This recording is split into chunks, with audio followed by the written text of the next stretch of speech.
तो आज का क्वेश्चन है स्त्री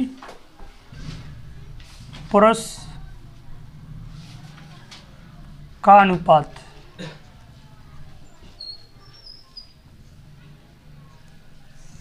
जो हमारे सोशियोलॉजी सब्जेक्ट का एक क्वेश्चन है, क्लास 12th की एनसीईआरटी। जो सीबीएसई, एमपीबीएसई सभी बोर्डों में, आईसीएसई सभी बोर्डों में लागू है। स्त्री पुरुष अनुपात का अर्थ क्या होगा? स्त्री पुरुष अनुपात का अर्थ होता है कि प्रति 1000 व्यक्तियों में किसी भी क्षेत्र विशेष में महिलाओं और पुरुषों का अनुपात है। कितने स्त्री हैं और कितने पुरुष हैं, इस अनुपात को क्या बोलते हैं अपन? स्त्री पुरुष अनुपात। किसी क्षेत्र विशेष में प्रति 1000 पुरुषों पर स्त्रियों की संख्या।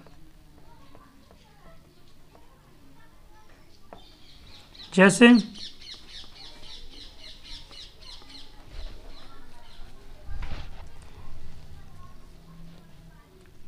20वीं शताब्दी में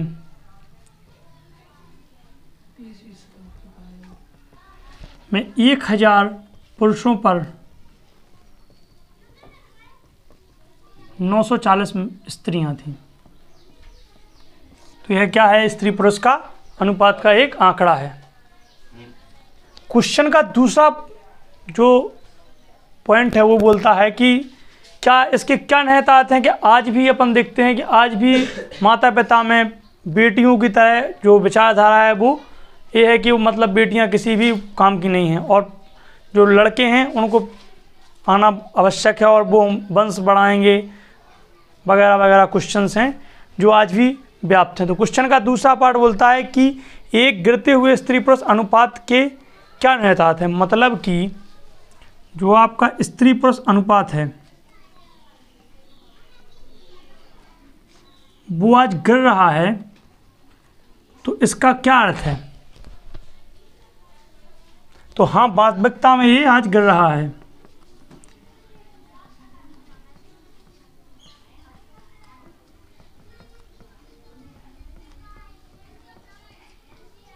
इसके कुछ कारण हैं कि आज भी हमारा समाज रूढ़िवादी विचारधारा से मुक्त नहीं हो पाया है। आज भी हमारी सामाजिक संस्कृति इसमें बाधा के रूप में आती है। आज भी वो कुप्रथाएं व्याप्त हैं।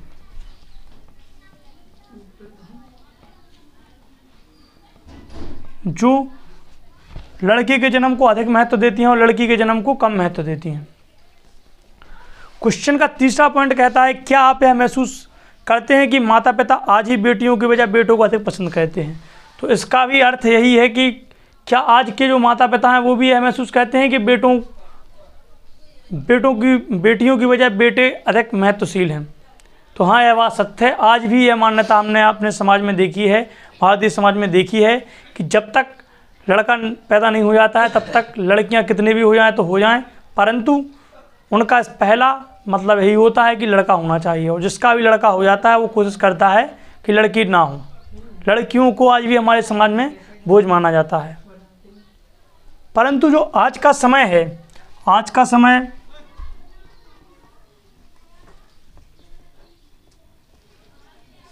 में स्त्री पुरुष अनुपात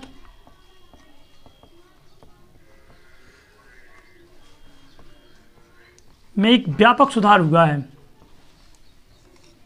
व्यापक सुधार हुआ है और आज की स्थिति में जो 1020 महिलाओं पर 1000 पुरुष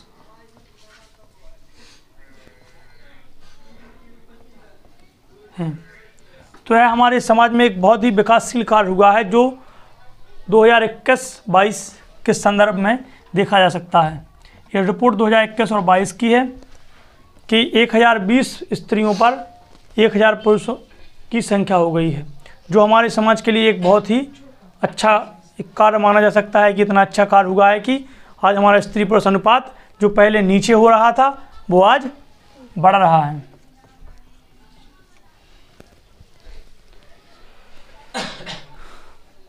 अगर ऐतिहासिक दृष्टि से देखें तो स्त्री पुरुष अनुपात स्त्रियों के पक्ष में रहा है, परंतु एक शताब्दी में भारत में गिरता चला जा रहा था। मतलब एक समय था इतिहास में जब स्त्री पुरुष अनुपात क्या था, स्त्रियों का अनुपात अधिक था, लेकिन धीरे धीरे जो 20वीं शताब्दी 19वीं शताब्दी का दौर रहा उसमें क्या हुआ, स्त्रियों का अनुपात नीचे हुआ और पुरुषों का अनुपात ऊपर उठा।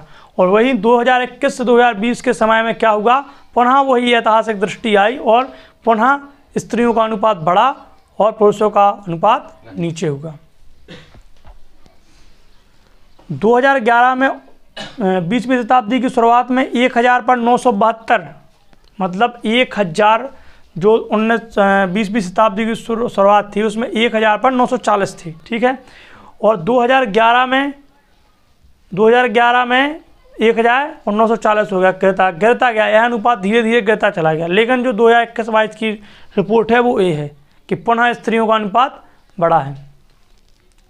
जी हाँ, यह सच है कि आज भी माता पिता बेटियों के स्थानांतर बेटों को अधिक महत्व देते हैं, ठीक है। आज भी भ्रूण हत्या, आज भी अपन भ्रूण हत्या देखते हैं, मतलब कि पेट के अंदर ही बच्चे को मार देना। मतलब जो चेक हो जात के मतलब पेट के अंदर ही चेक हो जात के लड़का है या लड़की, तो लड़की है तो उसको पेट के अंदर ही मार दिया जाता है दवाओं के द्वारा, ठीक है। तो इसे क्या बोलते हैं, भ्रूण हत्या। तो आज भी हमारे देश में भ्रूण हत्या के मामले बहुत अधिक हैं। तो ये भी देश का एक दुर्भाग्य है कि मतलब लड़कियों की पेट के अंदर ही हत्या कर दी जाती है, ठीक। बेटा प्राप्त करने के लिए बलि दी जाती है, बेटा प्राप्त करने के लिए बलि दी जाती है कि नहीं दी जाती है। अगर लड़का होता तो नहीं मारते, भ्रूण हत्या नहीं कहते, परंतु लड़का नहीं हुआ तो क्या कर दी उन्होंने, भ्रूण हत्या कर दी, ठीक।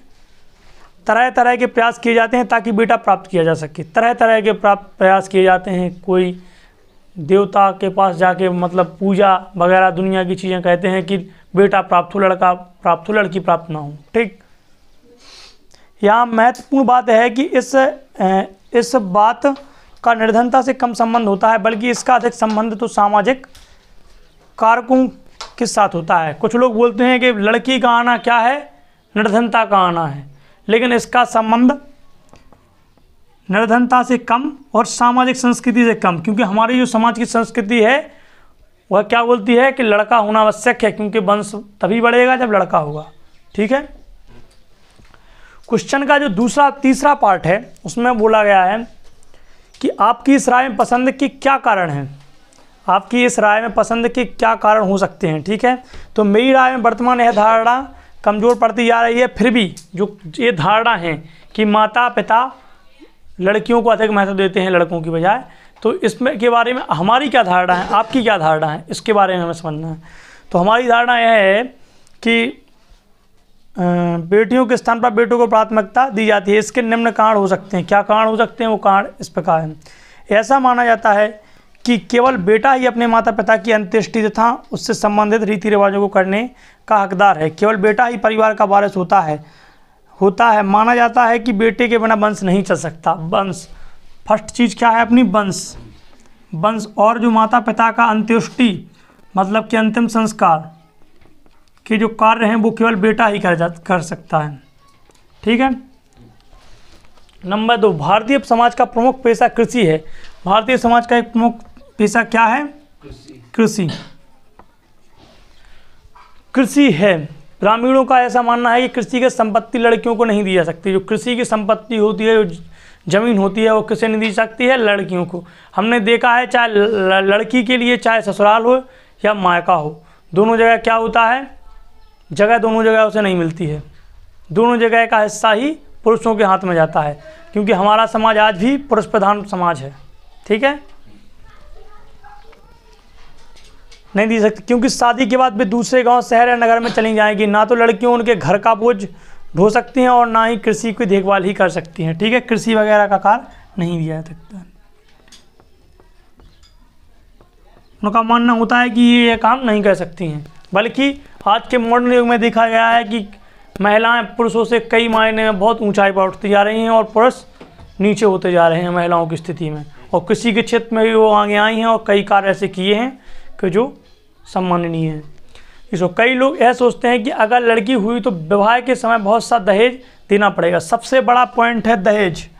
सबसे ज़्यादा जो सोचते हैं वो यही सोचते हैं कि यदि लड़की हुई तो सबसे बड़ी प्रॉब्लम होगी दहेज की, कि शादी के समय 10 लाख 20 लाख 30 लाख इतना दहेज देना पड़ेगा, पूरी शादी करनी पड़ेगी और पढ़ाई करानी पड़ेगी वगैरह दुनिया की चीज़ें हैं जिनको अपन देख सकते हैं, जिनके कारण आज हमारे समाज में आज ये धारणा बनी हुई है कि लड़की नहीं होना चाहिए। ठीक है, दहेज। चौथा पॉइंट है अपना,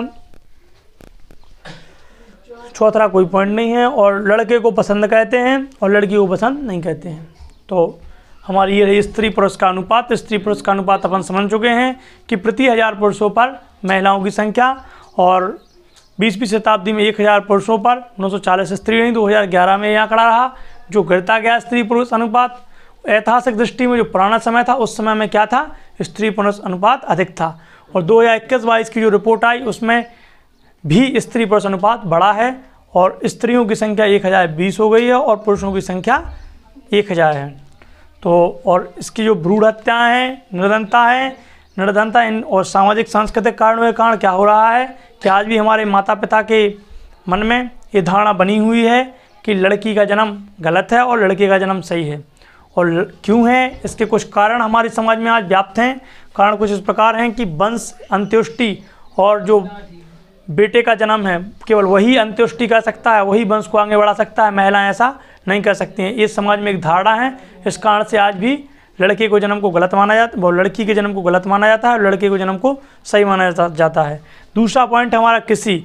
उनके मन में ये धारणा है कि कृषि की ज़मीन स्त्रियों को नहीं दी जानी चाहिए, क्योंकि स्त्रियां तो शादी हो जाएगी और वो दूसरे घर चली जाएंगी, और मतलब उन्हें ना उस घर में दिया जाता है ना इस घर में दिया जाता है, उन्हें इस कार्य से अक्षम माना जाता है कि वो यह कार्य नहीं कर सकती।